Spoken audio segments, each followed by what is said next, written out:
বিএনপির সালাউদ্দিন আহমদ বলেছেন, ডক্টর ইউনূস যদি ক্ষমতায় না থাকতে চায় তাহলে বিকল্প বেছে নেবে বাংলাদেশের মানুষ বা জনগণ, এমন একটি মন্তব্য তিনি করেছেন।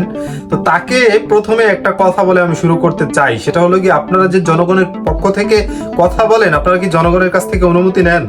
জনগণ কি চায় না চায় এটা না চিন্তা করে, না ভেবে, না জিজ্ঞেস করে আপনারা তো জনগণের পক্ষ হয়ে কথা বলতে পারেন না।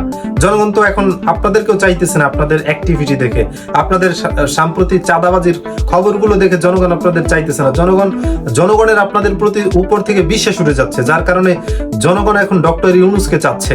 জনগণ আপনাদের উপর থেকে বিশ্বাস উঠে যাওয়ার কারণে আপনারা নির্বাচন দ্রুত চাইতেছেন, যাতে আরো বিশ্বাস উঠে না যায়। তারপরেও ডক্টর ইউনূসের মতো একজন ব্যক্তিকে আপনারা যেভাবে সরিয়ে দেওয়ার জন্য উঠে পড়ে লেগেছেন, এটা আসলে কতটা যুক্তিযুক্ত সেটা আমার বোধগম্য হয় না। তো সালাউদ্দিন আহমদ সাহেব আর কি বলেছেন, আসুন আমরা সেই বিষয়গুলো একটু জানি। অন্তর্বর্তী সরকারের প্রধান উপদেষ্টা ডক্টর মোহাম্মদ ইউনূসের পদত্যাগ চায় না বিএনপি, তবে তিনি থাকতে না চাইলে বিকল্প বেছে নেবে জনগণ। একথা বলেছেন বিএনপির স্থায়ী কমিটির সদস্য সালাউদ্দিন আহমদ। বৃহস্পতিবার 22 মে গুঞ্জন রটে প্রধান উপদেষ্টার পদ থেকে ডক্টর মোহাম্মদ ইউনূস পদত্যাগ করেছেন। এমন খবরে রাজনীতিতে শুরু হয় নানা আলোচনা। যদিও বিএনপির দাবি ছিল 2 ছাত্র ও নিরাপত্তা উপদেষ্টার পদত্যাগ। দেশের এই পরিস্থিতিতে কি ভাবছে বিএনপি? দলটির স্থায়ী কমিটির সদস্য সালাউদ্দিন আহমদের কাছে তা জানতে চায় যমুনা টেলিভিশন। সালাউদ্দিন আহমদ বলেছিলেন, আমরা নির্বাচনের রোডম্যাপ দিতে বললে সরকারের কয়েকটি কর্নার বিলম্বিত করে সরকারকে টেনে নিয়ে যেতে চায়, আর এই দায়িত্বগুলো প্রধান উপদেষ্টার ঘাড়ে এসে যাচ্ছে। আমরা চেয়েছি রোডম্যাপ, উনি নিজে দায়িত্ব ছেড়ে দিতে চান।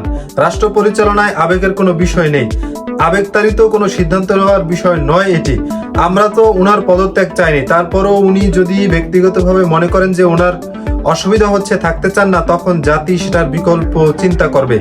এই পৃথিবীতে কেউ অপরিহার্য নয়। তো আসলে তারাই তো আন্দোলন করে বিভিন্নভাবে মব সৃষ্টি করে এই সরকারকে পদত্যাগ করতে বাধ্য করতেছে, জনভোগান্তি করতেছে। তো এখন তারাই আবার এই কথা বলতেছে, মানে মেয়ের বাপু তারা, ছেলের বাপু তারা।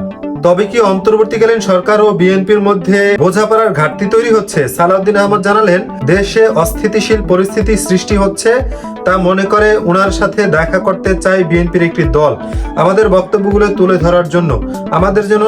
যাই হোক, নিউজটা অনেক লম্বা, আসলে এতদূর আমি বলতেছি না, তাহলে ভিডিওটা অনেক লম্বা হয়ে যাবে। মোটামুটি সে বুঝাইতে চাইছে যে ডক্টর ইউনূস যদি পদত্যাগ করে তাহলে মোটামুটি আমাদের দেশের থেকে, আমাদের ভিতর থেকে কোনো একজনকে বসাই দেওয়া হবে, মানে আমরা একেবারে পারফেক্ট।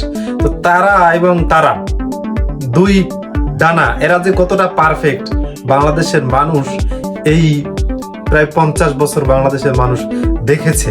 তো এজন্য আপনারা একটা মানুষকে, মানে বসছে, সে ভদ্র মানুষ, সে আপনাদেরকে জুলুম করতেছে না, সে ক্ষমতায় এসে আপনাদের সব মামলাগুলো নিষ্পত্তি করে দিছে। যদি আপনাদের মামলাগুলো থাকতো, আপনারা এখন রাস্তায় নামতে পারতেন, আওয়ামী লীগের মতো তো পলাই বেড়ায় না লাগতো। তো সে আপনাদের মামলাগুলো নিষ্পত্তি করে দিছে, আপনাদের নেত্রীকে সে জামিন দিয়ে দিছে, আপনাদের দলের যে আপনাদের নেত্রীর ছেড়ে তাকে সে মামলা থেকে খারিজ করে দিয়েছে। আপনাদের হাজার হাজার লাখ লাখ নেতাকর্মীর বিরুদ্ধে যে মামলাগুলো ছিল সবকিছুর নিষ্পত্তি হয়ে গেছে এই সরকারের সময়, তারপরে আপনারা তার বিরুদ্ধে উঠে পড়ে লেগেছেন। তো আসলে নির্বাচন তো অবশ্যই হবে। নির্বাচন হলে আপনারাই ক্ষমতায় যাবেন, তারপরেও আপনাদের এত দৌড়ঝাঁপ কেন সেটা বাংলার মানুষ বুঝতে পারতেছে না।